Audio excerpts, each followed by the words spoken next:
Hello, Hamilton-Kerig crew. How are you guys? Good. Hi, Trish. Hi, Trish. Hi, Ian. Thank you so much for joining me. I so appreciate it. I feel like I'm talking to one of the royal families of paper theater. Honestly, I bow. You guys are so talented as a family and as individuals, and we're so lucky that you were together as a family to do a piece for the November project. And I'd love to kind of start there. What you decided to do, what motivated you to choose the piece that you did. So yeah, I don't know who wants to kick it off. We're looking at Julie. Yes, Julie. Well, as you know, we were kicking around a lot of ideas, and I really wanted something that I think we wanted something that kind of spoke to what we wanted to put out into the world, as opposed to what kind of a statement we wanted to make or something like that. And you know, it comes right down to us wanting to put love back into the world, and so that's where we kind of started. And I don't know, we had a bunch of different ideas, right, Ian? We tossed them around. We did. We threw around a bunch of ideas, and some of them were much more political. But like my mother just said, it came back to what we wanted to put out as opposed to what we wanted to say. And something I think that we all have been missing this year is the joy of performing.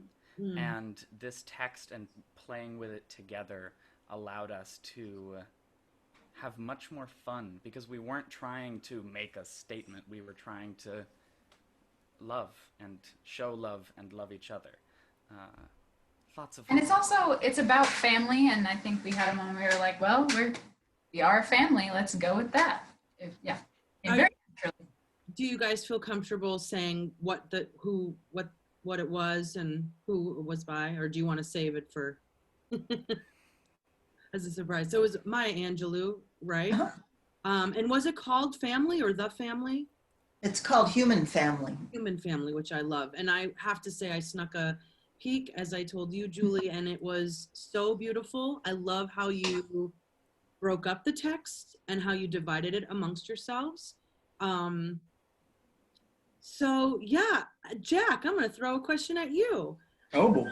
Oh boy, here we go. I have to say, I just had the pleasure of working with Jack briefly, and it was amazing. You are a genius, my friend, and I had such a blast working with you, although very quickly. We did a very safe piece for the Tennessee Williams Festival, and but Jack, how did it feel to be back in the room, and of course being with your family and just being up on the stage, no audience, but and doing that particular piece? How did that feel? I love the piece, and in particular at this time to be honoring the author of that poem. To be back in the room gave me a little hitch in the breathing. The lighting that Susan had accomplished and having all of the stage laid out there, it really made me a little emotional. But you know, much of the November project has fallen that way from what I've seen and heard. I heard the Young Company singing in the outdoor theater this past weekend, and it raised goosebumps on my flesh just to hear that in the wind. Yeah, Nell, you got to, so you were with some of the crew of Yoko, Yeah. How was that? It was a blast, honestly. We practiced, and then we went out in the outdoor theater, figured out spacing, took off our masks. It was just so fun to be together again, obviously. Yeah. To be singing and doing something for this project. I think I felt lucky to be able to do this with you guys, but I think for a lot of the kids, it was great to be involved in something at the theater. Yeah, it was real. I agree with Jack. It was really special to just see just how Janine panned to everyone, and it was really beautifully done. I really can't wait for everyone just to see the variety of material that we have. Me too. Very special. I know Julie just obviously you work there, you're an associate artist at the theater, and we very much have been in the, like, not physically in the room with people, but just being in the lobby and seeing who's coming through and hearing what people are doing. It's like, yeah, talk about the goosies. It's really amazing to like hear what people have chosen to do. So I'm going to direct a question at Ian and Nell. Yeah. So you guys, Cape Rep has very much been like a second home for you guys. And not only have you been on staff there, you've been on stage there. And so I'll start with you, Ian. Like, how did it feel for you to be back and just to grow up in the theater? I consider it one of my greatest privileges to have been able to grow up and learn as both a human being and an aspiring actor myself.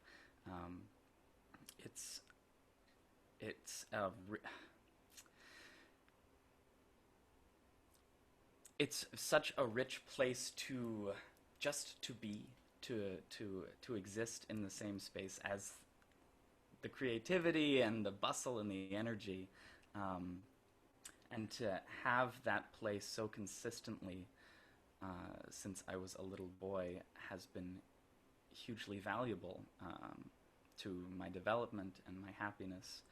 And it's like I said earlier, I've missed it terribly.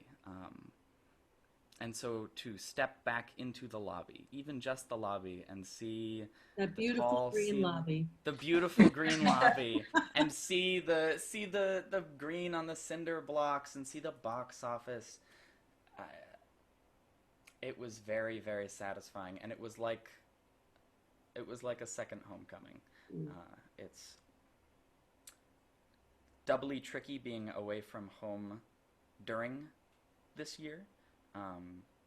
I'm incredibly lucky that I'm still at school, of course, but a part of me certainly wishes that I could be home with my family more. Well, you're making everyone proud, senior at Wheaton. That's amazing. We're so proud of you. And Miss Nell? Well, Ian said it pretty perfectly. I think I feel so incredibly lucky to have been able to grow up there. I can attribute so much of how I interact in the world with growing up at the theater, you know, being around so many adults, so many talented adults, and learning, like Ian said, making connections.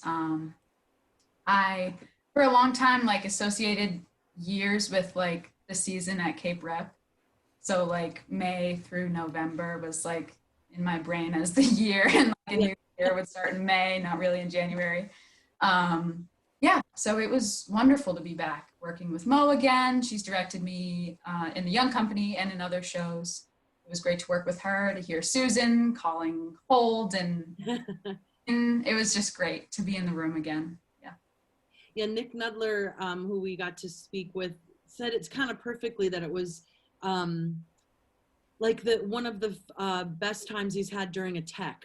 It just it felt like a really cool tech experience. So that's awesome. And I guess my final question is, I'm just curious if there's anything that any one of you have done during this time, like taken more advantage of something with your time, or like a guilty pleasure, or like a show that you've been addicted to, or more of something to pass this time that we have on our hands. Well, at the moment, we are absolutely hooked on The West Wing. Yes. Oh, it's everything. It's everything right now. It's really, it's nostalgic. We had never watched it, so we're living it for the first time. And the writing is extraordinary. And just to have a really super smart president surrounded by really smart people, it just feels like it's pulling us out of our current situation. And but we've binged a few things in this time. Yeah. Yes. Yes. We worked through a bunch of TV shows when I was home as well. My obsession, and I'm sad to have run out of it, has been the Kingkiller Chronicles. It is, and my darling father turned me onto this series. It's just beautiful, brilliant escapist fiction, and it's perfect for right now. That's awesome. I can't get enough of it.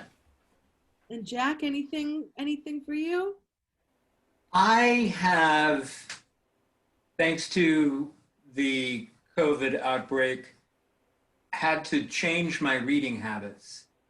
I can no longer, with much alacrity, get books from the library. So an old Kindle that was laying around the house has come into my hands. I've been really enjoying plowing through books on the Kindle. It's especially enjoyable because I can read in the dark. Yeah. Self-illumination is like, this is great. Who cares how the light is? So it's been, I think, the pandemic return for me is I've been reading much more than I had been for the last few years.